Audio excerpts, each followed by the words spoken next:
here and you learn the systems and how long it takes to transition. But we're excited to get him here. Canari's here right now, so he's doing a really nice job understanding what we're doing and how we do it. So it's been fun to watch him play. So once we get the other guys in here, we'll add them to the mix. We've asked you about Isaiah in the past, being a quarterback and then quarter receiver. How much that helps? Is that always going to be a helpful thing for him that he played both spots?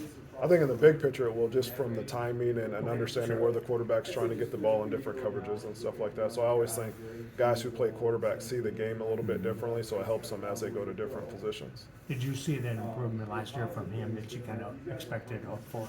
Yeah, I mean, he's a talented player. So, the first year he was figuring it out. He had some struggles. Last year he had less struggles and he had more explosive plays. I mean, he had 80 catches and he was one of our most dynamic players outside of Chase. So now it's just doing that again and then minimizing some other things and growing in other areas. But we're really excited for him to be here and for him to continue to grow and continue to lead our offense. What's your assessment of Hank and the progression that he's made since he's made the transition to wide receiver since he's got here? Hank's doing a good job. Just like most freshmen, they go through the freshman blues and learning what college is about. But the last two practices, he's done really, really well. So, we're excited to see him come. He has a lot more confidence in his route running, and he's always had really good hands. So you can see his hard work in the offseason paying off the first two practices. George, if you think back to 2 springs ago, it's a very different room. How far has your room come from the first spring with the staff to now where you are? Then what's the next step for that group to take? I think the room has changed, dramatically, and I think the biggest thing is they understand what we're trying to get done, and they understand me better.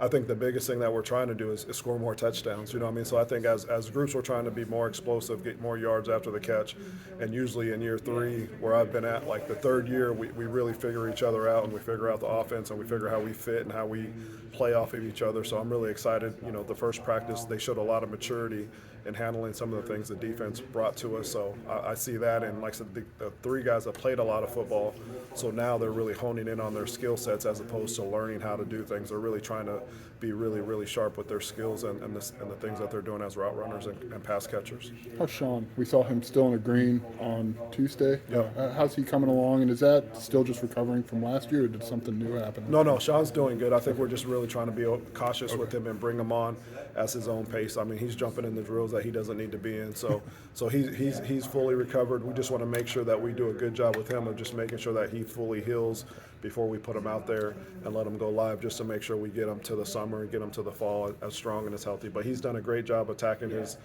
rehab, and you'll see him with the script when he's not in, and when he's out there, he's taking every rep like a game rep. So, he's matured a lot, coming off this redshirt year and the adversity he had his first year. So we're really excited to get him out and get him back in the fold.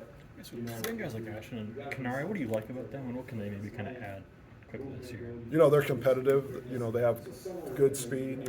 Ashton has the height. Canari has the more burner type speed. So we're excited about adding them to their offense when they're ready. I think the biggest thing that I've learned over the years is this: in college football, you can never just push someone out there and expect them to be ready. So they've all come along at their different times, but they all have they have length, they have some speed. So we're excited when it's their time to really take advantage of their skill sets. Do you remember where you were when you realized you guys had pried Canari out of Aaron's hands? That was Canari and Aaron. I got a phone call like, hey, Canari wants to play receiver. He's going to be a receiver. And I was like, okay, let's go. So, I think he's always kind of been, on the fence. We joked about it when he first came on his official visit. And I think, as he started having success and really falling in love with having the ball in his hands, I think it was something that he wanted to try. And I think, it's a matter of, where he fits and helps the team. And right now it's to help us at wide receiver. I wouldn't be surprised if something happened and he was playing dual positions and stuff like that. But he's done a nice job. He's very mature. He takes football very seriously. So he's been fun to watch and watch his development over the last couple of practices.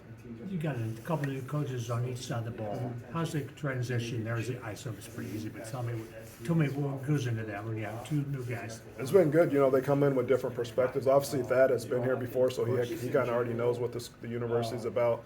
But he's been at other places and came back, so he's brought something. And then Charlie's been awesome just to get to know him from his pass rushing abilities and talking to him about moves. And then Coach Finellis, he's just another guy I get to yell at. But he's done a great job with the young DBs and really teaching them technique. So I think, and Coach B says, anytime you can add new people to your organization, you get stronger because they're bringing in fresh ideas and things maybe that we took for granted or we didn't really hone in on it. So they've kind of come and opened our eyes to a lot of things, but they're great men and great coaches, so I'm excited to be working with them.